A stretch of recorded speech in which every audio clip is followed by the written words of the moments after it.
Good afternoon. This is Jamesina Green with the Let's Talk Destiny Talk Show, and I'm bringing to you another conversation um, with my number one prince. And today we're going to talk about genocide. It is not a word that we're comfortable with, and that's good because we're not supposed to be comfortable with it. But we need to be more aware of what's going on than what we are. So today we're going to talk about genocide. First, I want to begin with sharing the dictionary definition of genocide.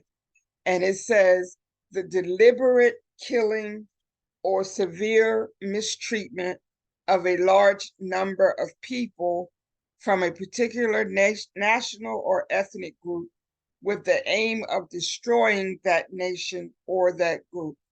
That is the definition that we find in the dictionary. So tonight we're going to talk for a few minutes about the difference with genocide and racism. Um, and how casually we use the word racism without really fully understanding what's going on. So tonight, I want to ask you, number one, when you hear the word genocide, first of all, what comes to your mind? What do you think? What do you feel? Uh, Word genocide triggers war. That's the first word that comes to mind is war. Because, like what you said a while ago was so profound about the uncomfortability of people. And even the fact that most of our people have been programmed to be afraid whenever you start talking about the truth, especially when it comes down to freeing themselves, that is a part of the genocide. That is a part of war tactics, propaganda. So the first thing that I think about when you say this word genocide is how European, different nations of European tribes have been warned against us as people, whether we understand it or not.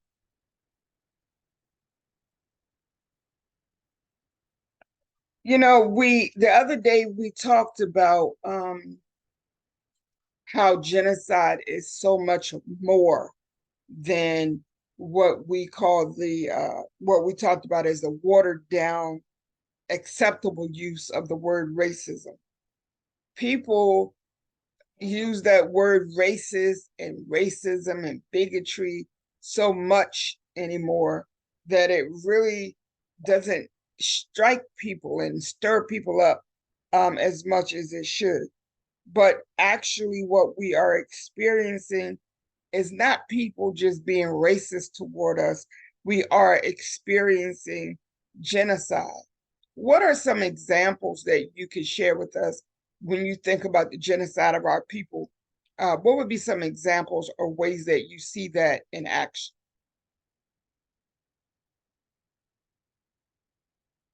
One of the most profound and actually one of the first methods of genocide that was used against our people was the creation of the Negro or the creation of slavery.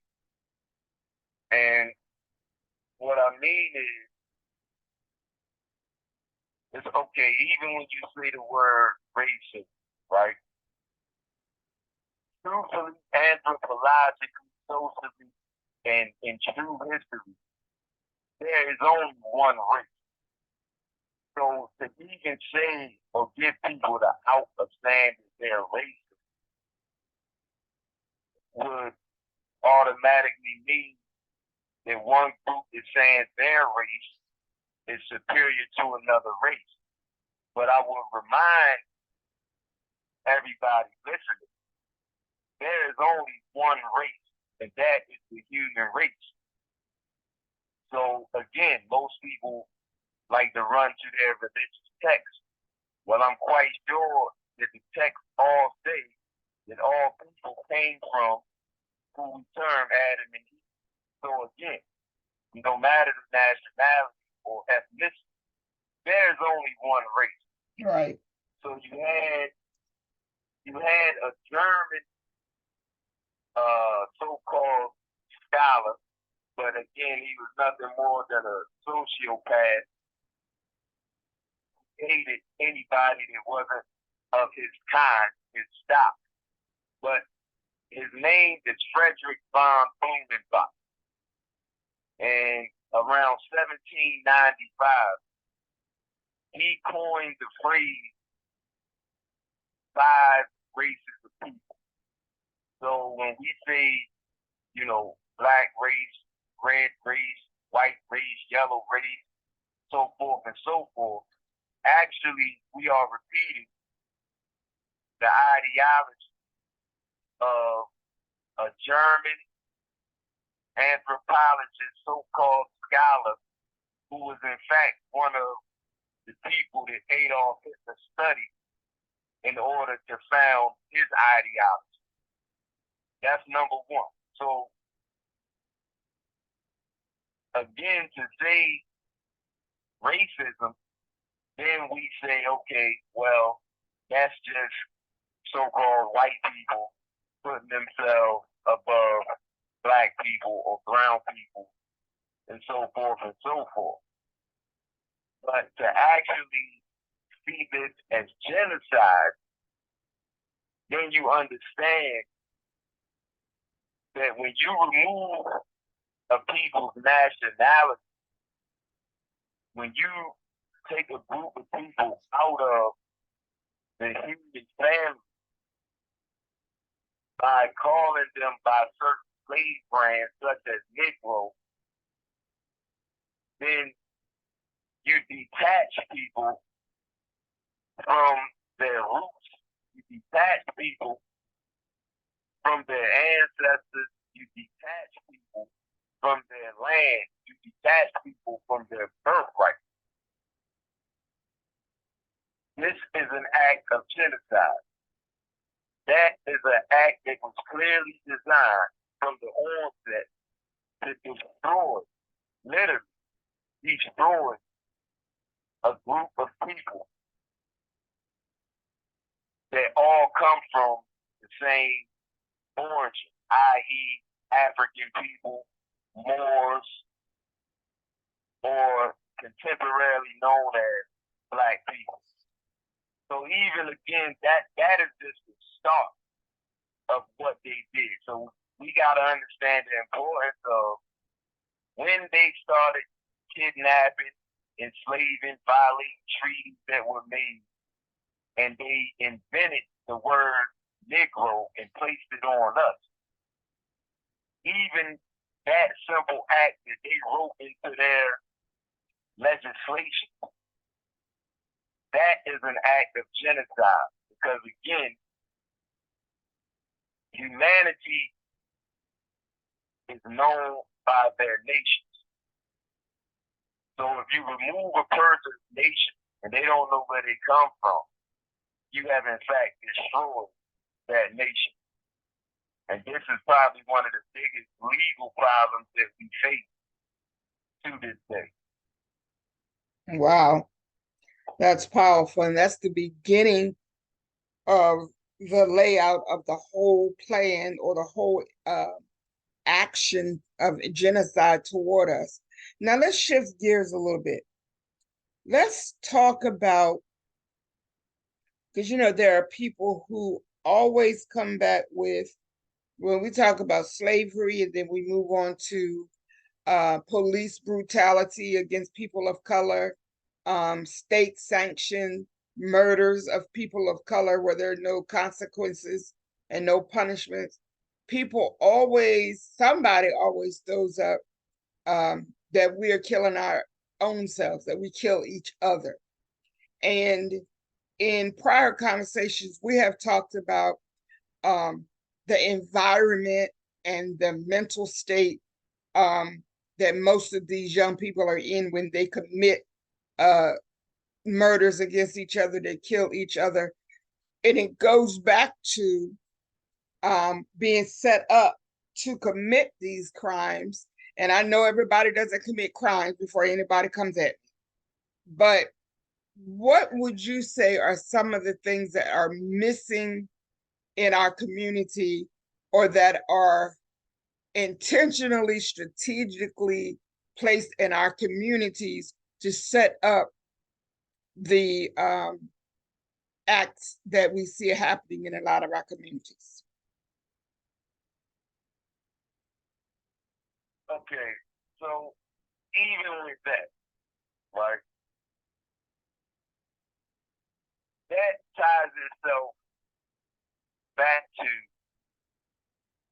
because again, you're absolutely correct. So again, in keeping to the definition of genocide, we're talking about situations that are created and designed for a specific group of people to fail. Right, right. So if we all can agree that when we talk about the United States of America Incorporated and who is actually in control of positions of power, not token positions where, you know, they sometimes put a black face in there. But when you look at the actual positions of power of legislation in this country, all important decisions are made by Europeans. Period. That would mean that they are the social engineers of every part of this society and the ills that all citizens face. So with that being said, we never agreed, first of all, as a people, for them to be over top of us and telling us what to do. We have to remember and never forget the inception of our relationship with these Europeans as a corporation, as a colony, as a state, was slavery. Period. It was slavery, and it is slavery to this day. Everything that is legislated is designed to keep us enslaved and at the bottom of the barrel. So when you look in these communities and you find more liquor stores, more places for open air drug markets, you find more of these things than you find schools or after school programs. Yes. Then you know this is by design. Because again, these are the same people who, when they're tired of you being in a certain area, then here comes the gentrification, and they'll come and put a Starbucks up, but you couldn't put some type of STEM program where our children could learn science, technology, engineering, mathematics, so forth and so forth. So again, we are living in areas where poverty is created. Again, if you know that the Europeans are in charge of the economic, the housing, the clothing, the shelter, then clearly, if nothing is trickling down to the community we live in, then that is by design. This is what we call social engineering.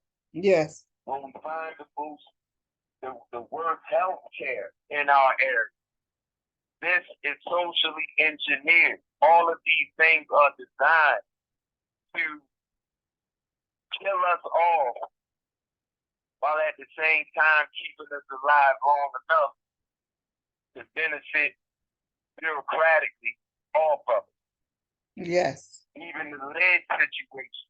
How many of our children in all of these inner cities deal with lead? Why are these problems never in the suburbs? This is social engineered. Lead leads to certain mental diseases.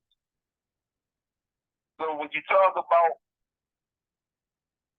putting our children on pills in these schools, you talk about poverty, you talk about people not having anything to eat, poor housing. They don't know how they're going to get a meal tonight. And then you flooding the neighborhood with drugs. You are creating an atmosphere of tribal war. So your job becomes easier to let them kill each other off. And the ones who don't kill themselves off, we will always be sure to keep them docile and weak so that we can always control. Yes. And when you look at the reality of our situation, this is what you see. Powerful, powerful, and so very true. And also, as you were speaking, I was thinking about the inadequate and subpar health care in our communities. I was thinking about, how I am all into, the mother thing, um, and the challenges of motherhood in this community, or in our communities, or in this country, I should say. Um, the mortality rates for Black and brown people, as far as mothers with pregnancies and deliveries and childbirths and so forth and so on, the mortality rate for us is higher, almost double for those of white women. Why is that? Because, like you said, the health care is so poor that many of us are not getting the health care that we need during the pregnancy because we can't afford it.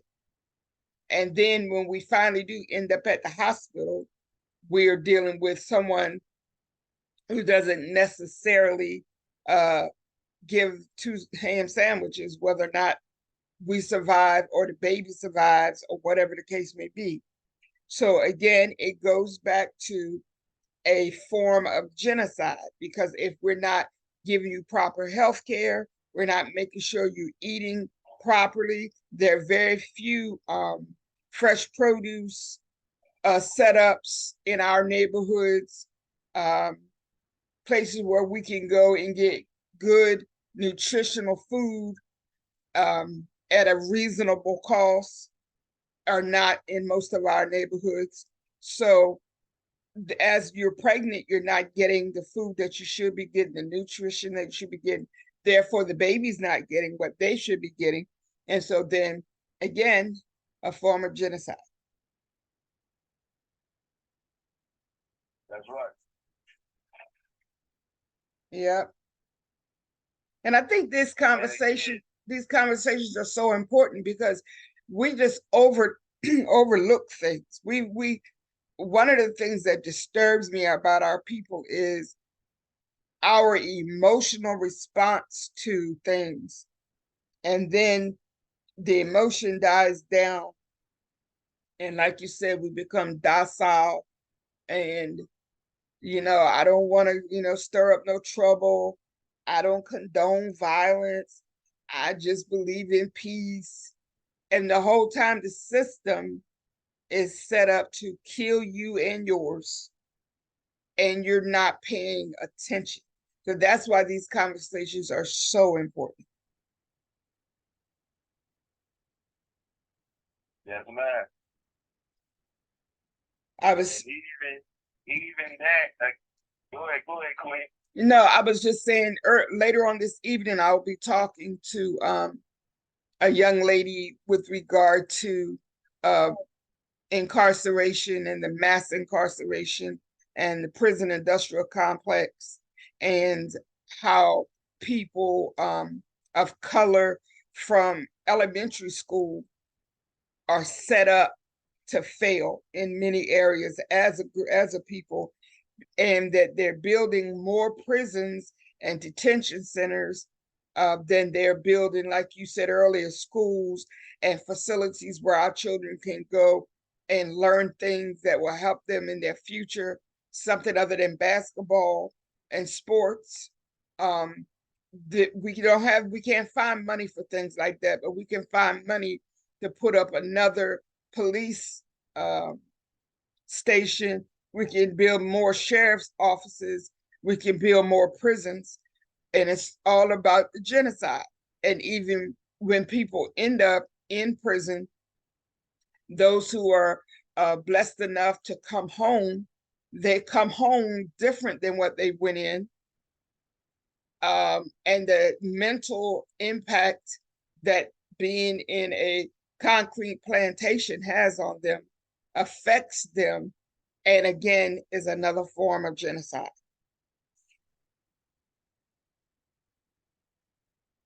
Absolutely. We're surrounded by everywhere we turn. We are surrounded by.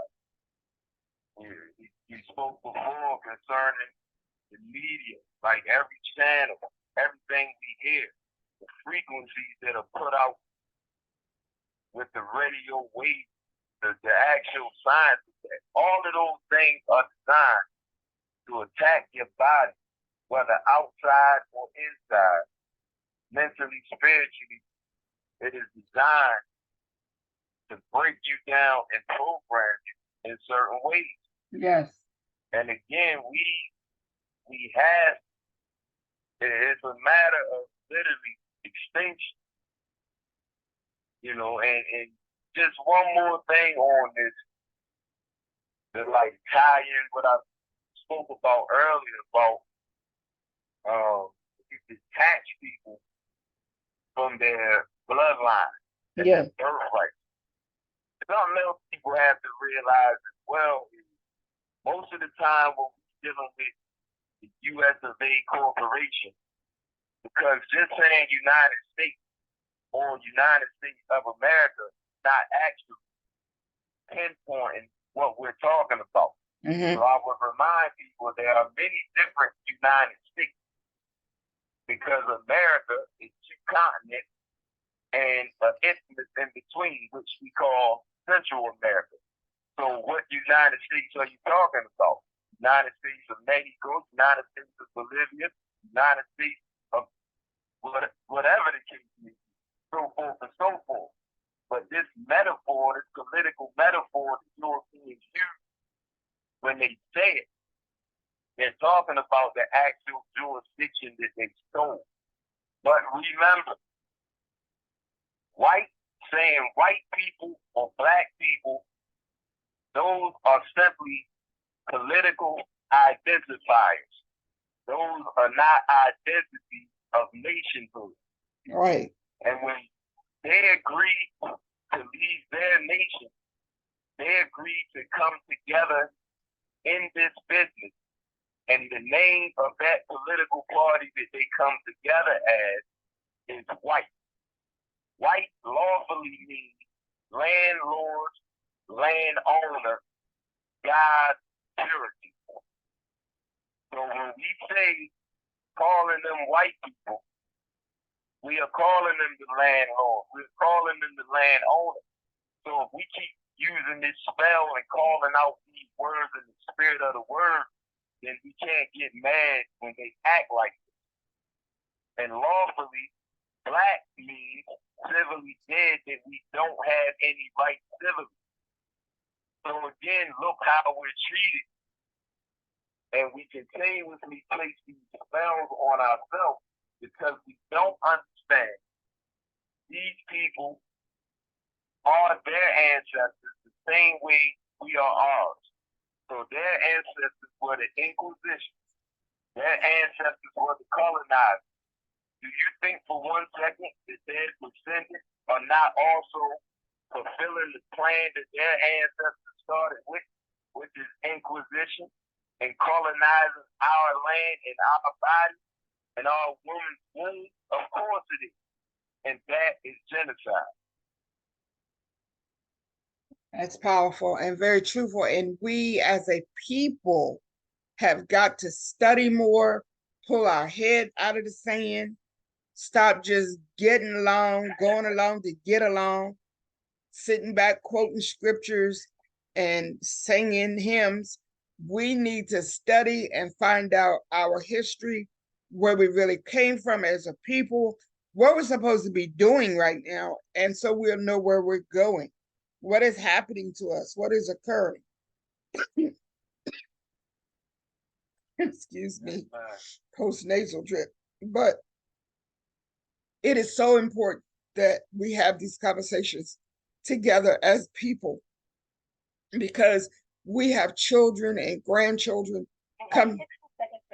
coming up behind us, and they need to know what we know so that they know how to take charge of the life that they've been given. Right, Queen. All right. Did you have any closing comment you want to make? Just finish on that note you just said. We have a duty. We have a duty. You have 30 seconds remaining.